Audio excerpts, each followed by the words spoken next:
It's been a while since I've done one of these. Don't give me that sideways glance. Hello, you wonderful people here. I'm Dracthonia, and I'm here to help you in your pursuit to your best self, one game at a time.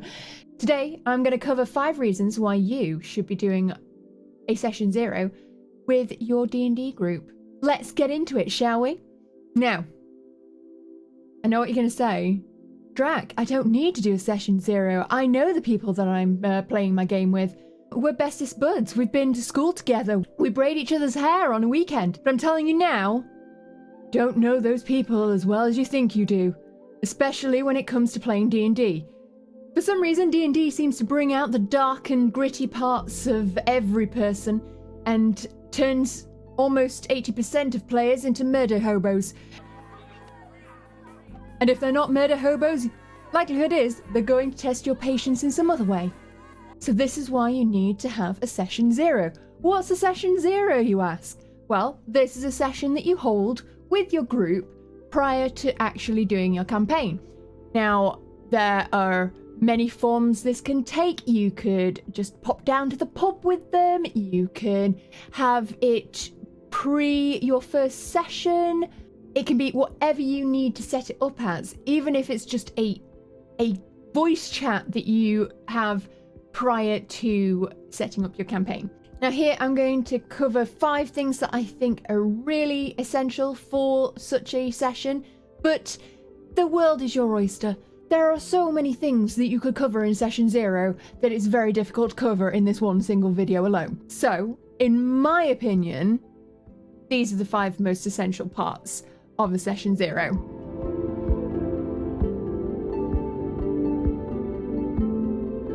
Number 1, etiquette. Now, we all know that player that doesn't turn up on time, can't make any of the sessions, the one that is constantly eating the loudest bag of crisps ever created.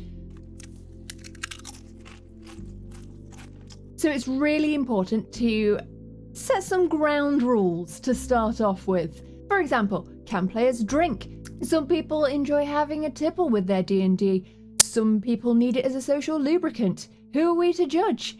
It's a relaxing environment that you can enjoy with your friends, but it's something that you should discuss. Now, while some people are sensible and enjoy a nice relaxing drink with their D&D and take it slowly, others may not be able to handle their drink quite as well and will end up doing embarrassing things. You can't tell me what to do. I use fireball. What do you mean I can't use fireball? Just because I'm a barbarian doesn't mean I can't fireball too.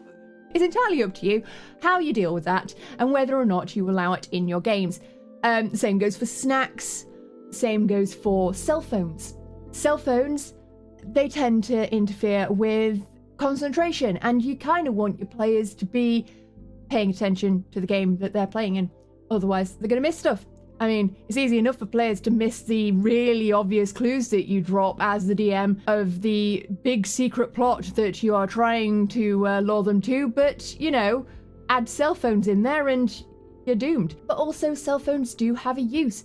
They can be used to look up rules while other players are doing their turn in fights, or it can be used as a dice roller or to have your character sheet on. It's entirely up to you whether or not you're comfortable with that. Really, it's all about etiquette. It's all about setting those ground rules, those boundaries prior to your game so that you know what to expect from your players, and when they inevitably do exactly the opposite, you have every right to murderize their character. What do you mean my character's dead? Second thing that's really important to discuss is your play style. Now, this includes both the player's playstyle and the DM's playstyle.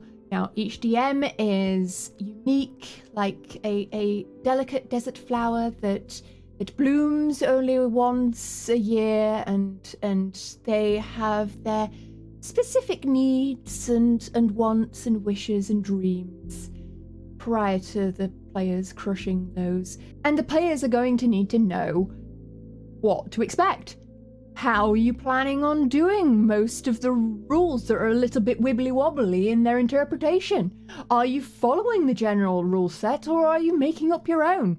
Are you in fact just making it up as you go along because you forgot to read the DM's guide?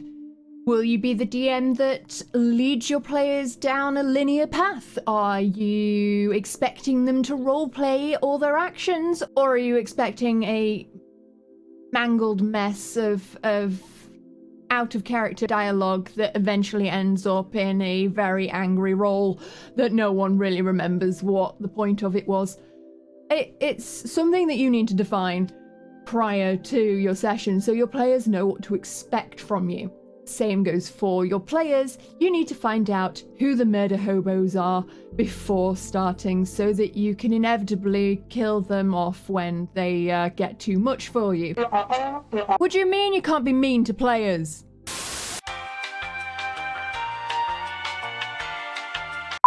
It's also useful to define things like, are you okay with PvP? Will you allow players to have rifts between the group? Are you expecting them to be completely and utterly cooperative? What kind of tone of the game are you expecting? Are you expecting things to be taken very seriously, or are you expecting it to be more like all of my campaigns are, where no one takes it seriously and you can't even remember the story because you're too busy laughing at all of the inappropriate jokes that you're making? What are your players looking for in a game? Are they interested in the combat? Are they interested in exploration? Are they interested in murdering all of your NPCs? You ever kill a man with a sock? It ain't so hard. Are they really, really into roleplay? These are things that you need to define beforehand so that you can cater to your players and make it an enjoyable experience for them. Otherwise, you end up kind of throwing stuff at the game and hoping something sticks and that your players don't rage quit before you've figured it out. And this brings me on to my third point, expectations. What are you expecting from your players and what are they expecting from you? At the end of the day, you're all individuals. You're going to have different expectations, and it's unlikely that you're going to be able to cater for every single one. But a session 0 allows you to set boundaries, discuss pet peeves and things that are potentially uncomfortable for players or even triggering. At the end of the day, in my opinion, D&D is a very useful mental health tool, but you need to be able to set those boundaries and be aware that some things may be triggering. So there's certain scenarios.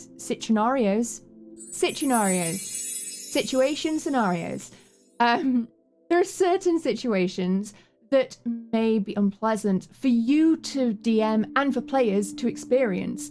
How are you going to deal with ethical situations? How do you expect your players to approach gender, sexual orientation? Are you comfortable with players flirting with your NPCs? Because they're gonna. I'm telling you now, they're gonna. Anyway, how are you going to deal with those ethical situations, and how do you expect your players to respond? If there's certain things that they find really uncomfortable, at the end of the day, is it really going to be a loss if you remove that from your campaign to help keep the game enjoyable for everyone? D&D and DMing is all about creating a game that's enjoyable and caters to their interests and their wants, and it's a pastime that allows for relaxation and enjoyment.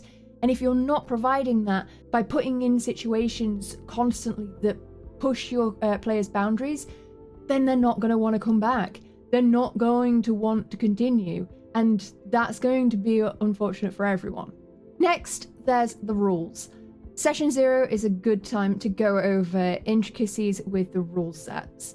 Now, there are certain things that DMs can take a little bit of poetic license with when it comes to things like how they deal with inspiration, how they're going to deal with criticals or fumbles, what happens if a player dies, how is health regenerated, is there restrictions of what your backgrounds can be? Is there restrictions for how you're going to do alignment? One of the things that really is important to me as a DM is usually I enjoy characters that push the alignment boundaries. I do not believe that every player character should be goody two-shoes paladin that everyone wants to murder secretly.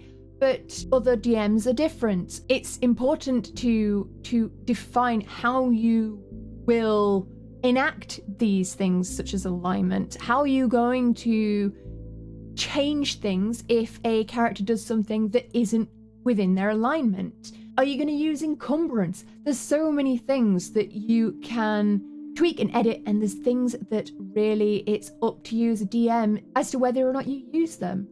So it's really essential to talk about these things prior to your first session.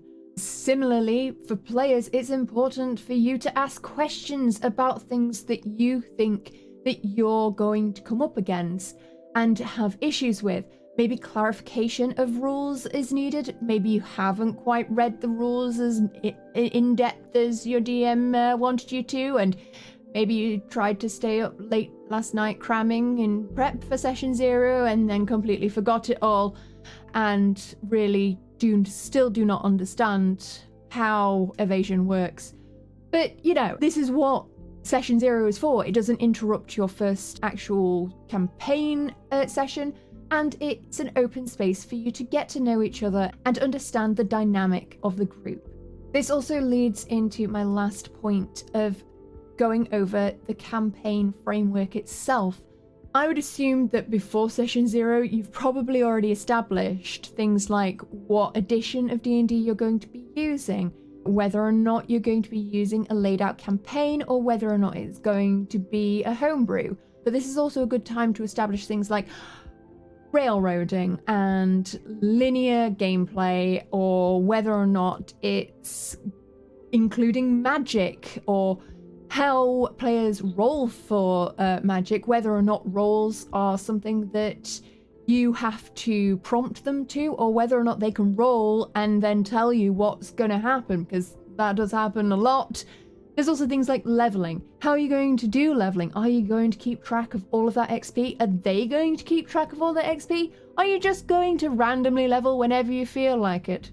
Continue to maintain power and keep them in their place by not allowing them to know when their level is coming. Do you expect leveling to be done on the spot or outside of the game in their own time?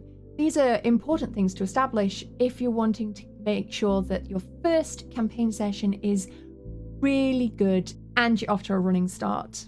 Okay, I hope that was a helpful insight into some things that you should be covering for session 0 in your D&D campaign. I hope before your next game you consider setting up the session 0s so everyone's experience is an enjoyable one. What do you think is something that you would like to discuss for your session 0? Have any ideas popped into your mind about things that you think are really important to cover? Is there something that you wish that your DM had covered in session 0? Do you wish that your DM had even covered things in a session 0 instead of just throwing you all into the deep end? Let me know in the comments down below, and I hope you have a great rest of your week, and thank you for listening. I will see you all soon. Bye. Oh, stretchy cat.